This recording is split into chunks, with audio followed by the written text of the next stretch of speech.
Bihar board matric परीक्षा 2023 20 फरवरी को जिनका हिंदी का पेपर होने जा रहे हैं, तो फटाफट यहाँ पे सारे क्वेश्चन आपको रट लेना है। सेट कोड ए से लेकर सेट कोड जे तक का सभी का 1 से 100 तक का यहाँ पे क्वेश्चन का आंसर मैं देने जा रहा हूँ। तो बिल्कुल जिनका पेपर होने जा रहा है जाके एकदम गर्दा उड़ा देना है, एग्जाम में एक भी क्वेश्चन छोड़ के नहीं आना है।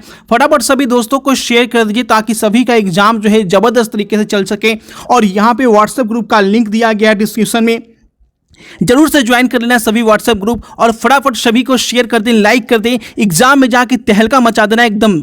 तो बिल्कुल स्पीड में 100 क्वेश्चन यहाँ पे देख लेते हैं ताकि आप लोग का समय बिल्कुल वेस्ट ना हो, कम समय में आप 16 क्वेश्चन का आंसर की यहाँ पे देख सकें। पहला क्वेश्चन है the rise and fall of the Hindu women किसकी रचना है? The rise and fall of the Hindu women, 4 option है। Right answer option number D Bhimrao Ambedkar, टिक करके आना है। चलिए अगला सवाल, सेन साहब की नई मोटर कार किस रंग की है? सेन साहब की नई मोटर कार पूछा गया है, कौन सी रंग की है? तो याद रखना है, ए टिक करके आना है, काला रंग की है। चलिए नेक्स्ट देखेंगे क्वेश्चन नंबर 3, मैक्स मुलर की दृष्टि में सर्वाधिक संपदा और प्राकृतिक सौंदर्य से परिपूर्ण कौन सा देश है? कौन सा देश जो है इसमें सही जवाब होगा? जापान, भारत, यूनान या चीन? 4 ऑप्शन है, याद रखेंगे सही जवाब है Bharat, option number B tick करना है। उसके सवाल देखेंगे क्वेश्चन नंबर 4, मनुष्य में जो घृणा है जो अनायास बिना सिखाए आ सकती है वह पशु तत्व द्योतक है, और अपने को संयम रखना, दूसरे को मनोभाव का आदर करना मनुष्य का स्वधर्म है। यह पंक्ति किस शीर्षक पाठ की है? यह पंक्ति बताने कौन से पाठ से लिया गया है? दूसरे के मनोभाव का आदर करना मनुष्य का स्वधर्म है। ठीक है, जितने बच्चे यहाँ पे जुड़ रहे हैं सभी को शेयर कर दें। एग्जाम में सारे क्वेश्चन आपको टिक आउट करके आने हैं और हिंदी में भी सारे आपको आंसर लगा लेने हैं, एक भी क्वेश्चन नहीं छोड़ना है। ठीक है, चलो आंसर हो जाएंगे नाखून क्यों बढ़ते हैं, ऑप्शन नंबर सी टिक करके आना है। उसके बाद देखेंगे मेंडलीव किसकी रचना है? मेंडलीव की बात की जा रही है, मेंडलीव किसकी रचना है? अमरकांत रामविलास शर्मा, तो याद रखेंगे गुणाकर मूले की, ऑप्शन नंबर डी गुणाकर मूले की रचना है मेंडलीव। ठीक है, चलिए नेक्स्ट देखेंगे अगला सवाल क्वेश्चन नंबर 6। बहुत मुश्किल से ये सारे क्वेश्चंस आपको दिए जा रहे हैं, सभी बच्चा को शेयर कर दीजिए, सभी का भला हो सके। देखिए देवगिरी के यादव शासकों के लेख किस लिपि में है? देवगिरी के यादव शासकों के लेख जो है वो किस लिपि में है? कौन सी लिपि में लिखा गया है? देवगिरी के यादव के शासकों के लेख जो है किस लिपि में लिखा गया है? कौन सी लिपि में? नंदनागरी सही जवाब है, ऑप्शन नंबर ए। चलिए अगला सवाल देखेंगे। ठीक है, ए बिल्कुल टिक कर देना है। अगला सवाल है लेखक अमरकांत को लेखन के लिए साहित्य अकादमी पुरस्कार प्राप्त हो चुका है।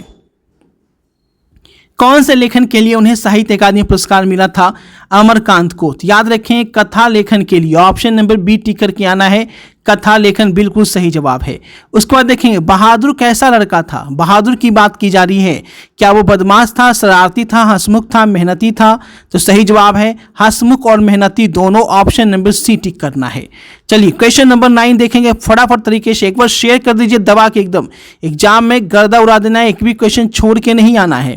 जो महत्व ऐतिहासिक भक्तिवाद के लिए इतिहास का है वही आलोचना साहित्य की परंपरा का है। यह पंक्ति किस शीर्षक पाठ की है?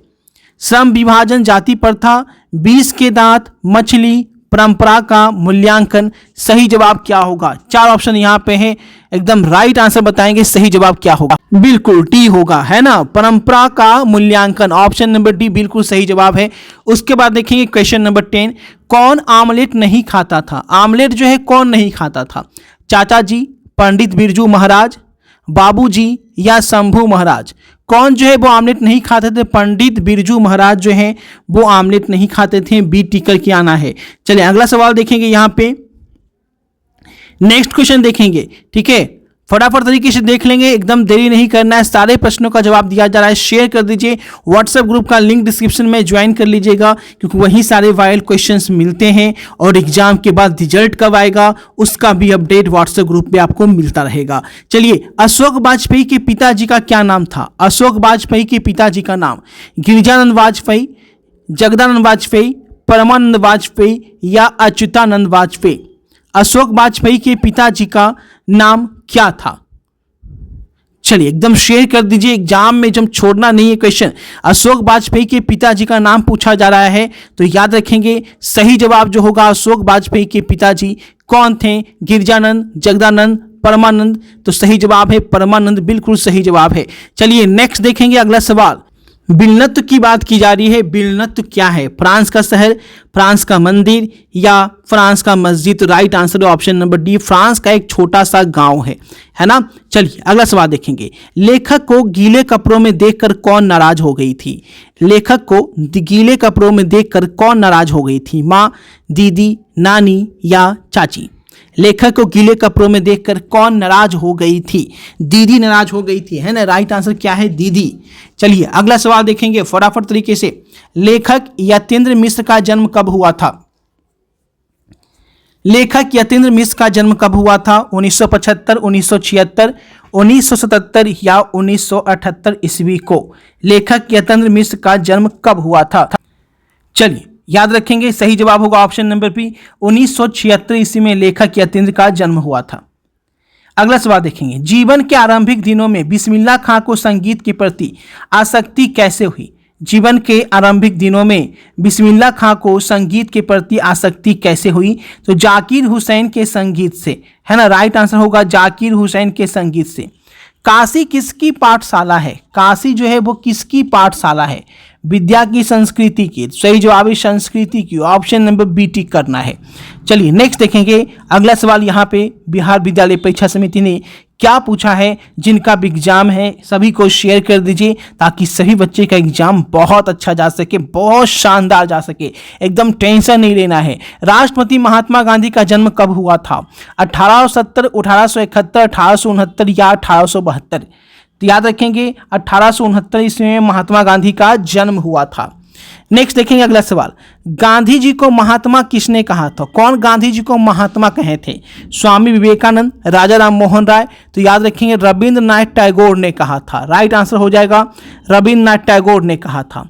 बिरजू महाराज सबसे बड़ा किसका विवादास्पद महाभारत पहले प्रस्तुत किया जाने वाला था? तो पीटर कुक का, है ना। पीटर ब्रुक बिल्कुल सही जवाब है ऑप्शन नंबर ए। चलिए अगला देख लेते हैं बिरजू महाराज वाला। बिरजू महाराज सबसे बड़ा एग्जामिनर या जज किसे समझते थे? सबसे बड़ा एग्जामिनर और सबसे बड़ा जज कौन है बिरजू महाराज के अनुसार? तो सही जवाब है अपनी अम्मा को समझते थे, है ना। नेक्स्ट देखेंगे द कहाँ से बोला जाता है? द हम कहाँ से बोलते हैं? द की बात की गई, द त थ द ध न, ये दांत से बोलते हैं, है ना। तो कहाँ जाता है? जीव, दांत पे जाता है, ठीक है। चलिए सी के साथ जाएंगे। अगला सवाल देखेंगे यहाँ पे। निश्चल का संधि विच्छेद क्या है? निश्चल, तो निश्चल का संधि विच्छेद क्या होगा? निहि जोड़ छल, है ना। निहि जोड़ छल बिल्कुल सही जवाब है। अगला सवाल देखेंगे यहाँ पे। अब देखिए यहाँ पे पूछा जा रहा है शुद्ध शब्द कौन है? स्मारण, मैथिली, अनधिकार या वाहिनी? तो शुद्ध शब्द की बात की जाए तो सही जवाब होगा Maithili, option number B tick करना है ना। ऑप्शन नंबर बी, बाकी सभी गलत है। अंधिकार, वाहिनी, स्मारण भी गलती है ना। चलिए नेक्स्ट। मई शब्द कौन संज्ञा है? मई जातिवाचक, व्यक्तिवाचक, भाववाचक या समूहवाचक? मई शब्द जो है पूछा गया है कौन सी संज्ञा है? तो मई जो है वो व्यक्तिवाचक है क्योंकि मई एक क्या है? महीना का नाम है ना। चलिए उपराध शब्द कौन सी लिंग है? उपराध शब्द कौन सा लिंग है? स्त्रीलिंग, पुल्लिंग, उभयलिंग या इनमें से कोई नहीं? अपराध शब्द, अपराध लिंग जो है पुल्लिंग है, अपराध क्या है? पुल्लिंग है, ठीक है। कर्पूर शब्द है, कर्पूर, कर्पूर की बात की जा रही क्या है? तो कर्पूर शब्द याद रखना है। कर्पूर शब्द जो है वो आपका ऑप्शन नंबर सी। नेक्स्ट देखें श्याम शब्द का स्त्रीलिंग क्या है? श्याम शब्द का स्त्रीलिंग श्यामी, श्यामिनी, श्यामलिनी, श्यामा, श्यामा, श्यामा, ऑप्शन नंबर डी, ठीक है। श्याम किसको बोलते हैं? श्यामा राधा को बोलते हैं। डाल पर चिड़िया गाती है किस कारक का उदाहरण है? कर्ता ने कर्म को करण से, है ना, ये पढ़े हैं आप। तो इसमें देखिए पर लगा हुआ है, डाल पर जो है अधिकरण में या पर, ऑप्शन नंबर ए, ठीक है। चलो यह कलम किसकी है? किस विशेषण का उदाहरण है? यह कलम किसकी है? किस विशेषण का उदाहरण है? गुणवाचक, सर्वनामिक या संख्यावाचक विशेषण या परिमाण बाधक विशेषण? यह कलम किसकी है पूछा जा रहा है, तो क्या है? सर्वनाम, ऑप्शन नंबर बी सर्वनामिक विशेषण हो जाएगा। मैंने खाना खा लिया किस काल का उदाहरण है? मैंने खाना खा लिया है यानी मैंने खाना खा लिया है, अब खाने की ज़रूरत नहीं है, और यहाँ पे ये खाना तुरंत खाया है, इसलिए वर्तमान काल में जाएगा। टेंस पढ़े होंगे तो प्रेजेंट परफेक्ट टेंस में जाएगा, है ना। सही जवाब है वर्तमान काल, ऑप्शन नंबर ए। ठीक है, चलिए नेक्स्ट देखिए, पुष्प शब्द क्या है? तत्सम है, तद्भव है, देशज है या विदेशज है? पुष्प मतलब क्या होता है? फूल होता है। फूल की बात की जाए तो ये तत्सम होता है। राइट आंसर क्या? ऑप्शन नंबर ए, तत्सम। चलिए, ऐसे शब्द जो यौगिक होते हैं पर अर्थ के विचार से अपने सामान्य अर्थ को छोड़ किसी परंपरा से विशेष अर्थ परिचय करते हैं, वे क्या कहलाते हैं? ऐसे शब्द जो यौगिक होते हैं, अर्थ के विचार से अपने सामान्य अर्थ को छोड़ विशेष, सही जवाब है योग रूढ़, ऑप्शन नंबर सी। पराजय शब्द में उपसर्ग क्या है? पराजय शब्द में उपसर्ग क्या टिक करके आना है? देखो, पराजय है ना, पराजय संधि विच्छेद कर देना है। जो आगे रहता है वो उपसर्ग होता है, और जो पीछे रहता है वो क्या होता है? प्रत्यय होता है। तो यहाँ पे पूछा गया है पराजय शब्द में उपसर्ग आपको फटाफट तरीके से यहाँ पे बताना है, तो पराजय ऑप्शन नंबर डी हो जाएगा। चलिए अगला सवाल यहाँ पे देखें, त्यागी शब्द में प्रत्यय, त्यागी में प्रत्यय पूछा जा रहा है। ठीक है, तो प्रत्यय जो होता है वो क्या होता है? पीछे लगता है। देखिए, ई है, गी है, सही जवाब होगा ए, ऑप्शन नंबर ए, त्यागी, ई हो जाएगा, है ना, त्याग जोड़ ई। अगला है चाचा शब्द का विशेषण बताना है। चाची, चचेरा, सही जवाब होगा चचेरा, ऑप्शन नंबर बी, चचेरा। ठीक है, चलिए नेक्स्ट यहाँ पे देखेंगे, शिलपानी शब्द कौन समास है? शूलपानी शब्द कौन समास है? अव्ययी भाव, द्विगु, बहुब्रीहि या द्वंद्व समास? सही जवाब ऑप्शन नंबर सी, बहुब्रीहि समास। चलिए अगला सवाल, निम्न में से शुद्ध वाक्य कौन है? सही जवाब होगा, शुद्ध वाक्य की बात की जा रही है, तो सही जवाब होगा, चार ऑप्शन यहाँ पे दिए गए हैं। राम ने पुस्तक खरीदी, ऑप्शन नंबर सी टिक करके आना है। ठीक है, चलिए नेक्स्ट देखेंगे, अगला सवाल देखेंगे यहाँ पे। अगला सवाल यहाँ पे क्या पूछ रहा है? ठीक है, चारों ऑप्शन में राम ने पुस्तक खरीदी, सी बिल्कुल सही जवाब है। चलिए नेक्स्ट देखेंगे, द्रव्यवाचक संज्ञा का उदाहरण क्या है? द्रव्यवाचक संज्ञा पूछा जा रहा है, तो दूध जिसे नाप या तौल सके। उसके बाद, उसने अपने भाई का घर खरीदा, किस वाक्य का उदाहरण है? उसने अपने भाई का घर खरीदा कौन सा वाक्य है? सरल वाक्य है ना, कोई इसमें मिक्सअप नहीं है। ऑप्शन नंबर ए के साथ जाएंगे, उसने अपने भाई का घर खरीदा, ऑप्शन नंबर ए। चलिए नेक्स्ट देखेंगे, सजीव शब्द का विलोम क्या होता है? सजीव का उल्टा क्या हो जाएगा? निर्जीव हो जाएगा। सभी को पता है कि सजीव का निर्जीव होता है, ऑप्शन नंबर बी। नेक्स्ट देखेंगे, जपूजी किसकी रचना है? जपूजी की बात की जा रही, किसकी रचना है, किनके द्वारा लिखी गई है? जपूजी, रसखान, घनानंद, गुरु नानक या प्रेम घन? सही जवाब है Guru Nanak, option number C. चलिए नेक्स्ट देखेंगे, जटा मुकुट तन भस्म लगाई, बसन छोड़ी तन गगन भया, किस कविता की पंक्ति है? प्रेम यानी श्री राधिका, बी करील के कुंजन ऊपर वारू, सी राम नाम बिन बिरथे, सही जवाब है राम नाम बिन बिरथे जगी जन्मा, ऑप्शन नंबर सी। रसखान रचित प्रेम वाटिका किस प्रकार की रचना है? रसखान रचित प्रेम वाटिका, फटाफट कर लेंगे, 100 क्वेश्चन टोटल आपको देने जा रहे हैं। ठीक है, शेयर कर दीजिए सभी को। रसखान रचित, सही जवाब है प्रेम निरूपण संबंधी, ऑप्शन नंबर डी। नेक्स्ट देखेंगे, किनका सवैया और घनाक्षरी अत्यंत प्रसिद्ध है? किनका सवैया और घनाक्षरी सबसे ज्यादा प्रसिद्ध है? घनानंद का, प्रेमाघन का, गुरु नानक का? सही जवाब है ऑप्शन नंबर ए, घनानंद का। चलिए अगला सवाल देखेंगे, रसिक समाज की स्थापना किसने की थी? रसिक समाज के जो संस्थापक थे वो थे बद्री नारायण। ठीक है, चलिए नेक्स्ट देखेंगे, बीना किनकी रचना है? बीना कुंवर नारायण की, अनामिका की, सुमित्रा नंदन पंत की या रामधारी सिंह दिनकर? सही जवाब है सुमित्रा नंदन पंत की रचना है। रामधारी सिंह दिनकर का जन्म कब हुआ था? एकदम जबरदस्त तहलका मचा देना एग्जाम में, और सभी को शेयर कर दी ताकि सभी का एग्जाम अच्छे से जा सके, और हिंदी में भी गर्दा उड़ाना है, ऑप्शन नंबर डी बिल्कुल सही जवाब है। चलिए अगला सवाल देखेंगे, अपने सामने शीर्षक काव्य संग्रह किनकी रचना है? अपने सामने शीर्षक काव्य संग्रह किनकी रचना है? कुंवर नारायण की, सही जवाब है ऑप्शन नंबर ए। नेक्स्ट देखेंगे, बूढ़ा चौकीदार वृक्ष कहाँ मिलता था? बूढ़ा चौकीदार वृक्ष कहाँ मिलता था? आंगन में, घर के दरवाजे पर, खेत में या बांध पर? सही जवाब है घर के दरवाजे पर, ऑप्शन नंबर बी। नेक्स्ट देखिएगा, तुर्की के महाकाव्य नजीम हिकमत की कविताओं का अनुवाद वीरेन डंगवाल ने किस रूप में किया था? किस रूप में किया गया था? सही जवाब है पहल पुस्तिका, ऑप्शन नंबर सी के साथ जाएंगे।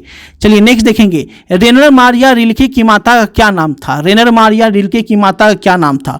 जिनिया, किम, मार्टिन या सोफिया? इनकी मां का नाम पूछा गया है 51 नंबर क्वेश्चन में, सोफिया इनका नाम था।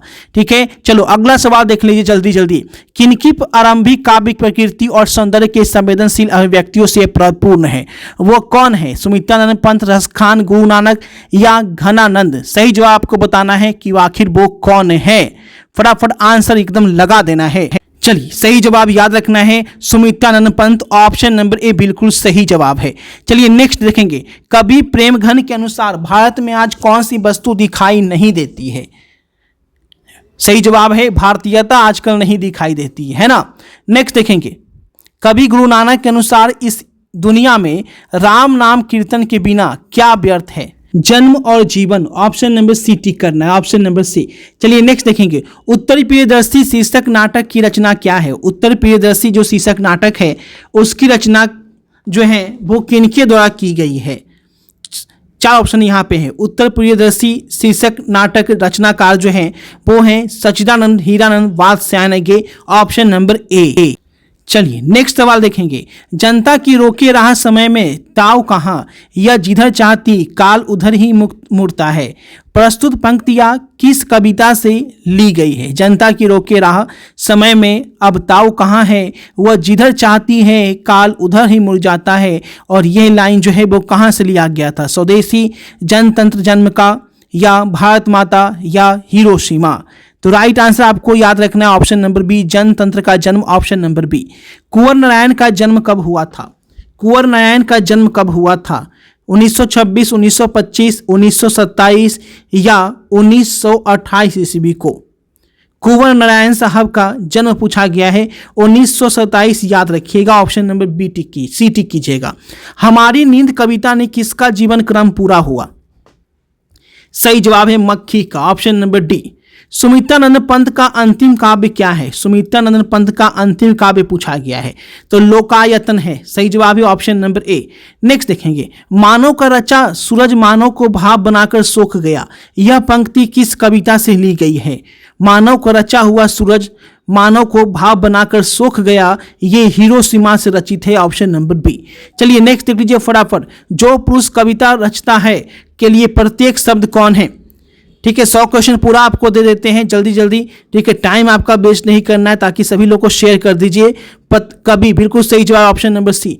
एक आंख से देखना मुहावरे का अर्थ क्या होता है? एक आंख से देखना मुहावरे का अर्थ प्रतिकूल कार्य, कसर न छोड़ना, चैन मिलना, बराबर मानना, ऑप्शन नंबर डी। बोलते हैं सबको एक आंख से देखिए, यानी सबको बराबर मानिए, कुछ देना है तो सबको दीजिए, नहीं तो किसी को नहीं दीजिए। चलिए नेक्स्ट, यर लवा क्या है? ये अंतःस्थल व्यंजन है, ऑप्शन नंबर बी। नेक्स्ट देखिएगा, यशोधरा का संधि विच्छेद क्या होता है? यशोधरा का संधि विच्छेद यशा जोड़ धरा, ऑप्शन नंबर ए टिक करना है। ठीक है, चलिए नेक्स्ट देखेंगे, हरि शब्द कौन संज्ञा है? हरि, हरि जो है देखिए यहाँ पे नाम है एक हरि, है ना, तो नाम के लिए हम व्यक्तिवाचक संज्ञा जानते हैं, ऑप्शन नंबर बी। रात को पहरा देने वाला आज घर चला गया किस पदबंध का उदाहरण है? रात को पहरा देने वाला आज घर चला गया कौन सा पदबंध है? संज्ञा, विशेषण, सर्वनाम या क्रिया पदबंध? तो यह रखेंगे संज्ञा पदबंध है, ऑप्शन नंबर ए। चलिए नेक्स्ट देखेंगे, शुद्ध वाक्य कौन है? शुद्ध वाक्य इसमें पूछा जा रहा है। इसमें 4 ऑप्शन दिए गए हैं। राजा दशरथ की 3 रानियां थी, राजा दशरथ को 3 रानियां थी। सही जवाब है ऑप्शन नंबर, राजा दशरथ की 3 रानियां थी, ऑप्शन नंबर ए बिल्कुल सही जवाब है। ठीक है, चलिए नेक्स्ट देखेंगे, नेक्स्ट अगला सवाल देखेंगे, सब धन किस विशेषण का उदाहरण है? सब धन, सब धन कौन सा विशेषण है? परिणाम बोधक, सार्वनामिक, गुणवाचक? सही जवाब है परिमाण बोधक, सब धन, ऑप्शन नंबर ए। गोमल शब्द क्या है? तद्भव, तत्सम, देशज, विदेशज?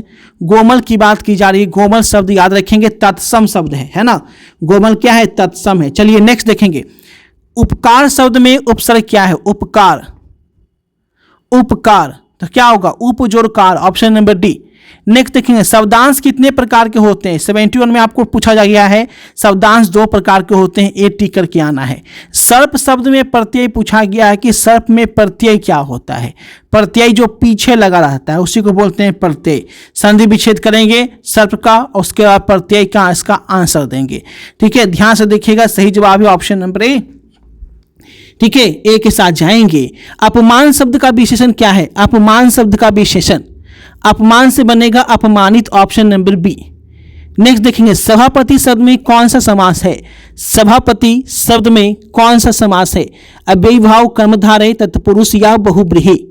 सभापति शब्द में कौन सा समास है? राइट आंसर है तत्पुरुष, बिल्कुल सही जवाब है ऑप्शन नंबर सी। नाली में बहता हुआ पानी किस पदबंध का उदाहरण है? नाली में बहता हुआ पानी कौन सा पदबंध है? संज्ञा विशेषण, सही जवाब है विशेषण पदबंध, ऑप्शन नंबर बी टिक करके आना है। चलो नेक्स्ट देखेंगे, जो छात्र परिश्रम करेंगे उन्हें सफलता अवश्य मिलेगी, रचना की दृष्टि से किस प्रकार का वाक्य है? जो छात्र परिश्रम करेगा सफलता उसी को मिलेगी। सरल वाक्य, मिश्र वाक्य या संयुक्त वाक्य? एक वाक्य दूसरे पर जब आश्रित हो जाता है तो मिश्र वाक्य, यानी इसमें मिक्स वाक्य, दो वाक्य की बात की गई है। आकाश शब्द का पर्यायवाची है, आकाश का उल्टा क्या हो जाएगा, है ना, तो अनब हो जाएगा। चलिए नेक्स्ट देखेंगे, अंधकार शब्द का विलोम, वो पर्यायवाची पूछा था इसलिए नब होगा, उल्टा नहीं पूछा था। अंधकार शब्द का विलोम क्या हो जाएगा? प्रकाश हो जाएगा। शिव का उपासक शैव कहलाता है, जो शिव की आराधना करते हैं उसे हम शैव कहते हैं, है ना। राइट आंसर होगा ऑप्शन नंबर बी, शैव, बिल्कुल सही जवाब है।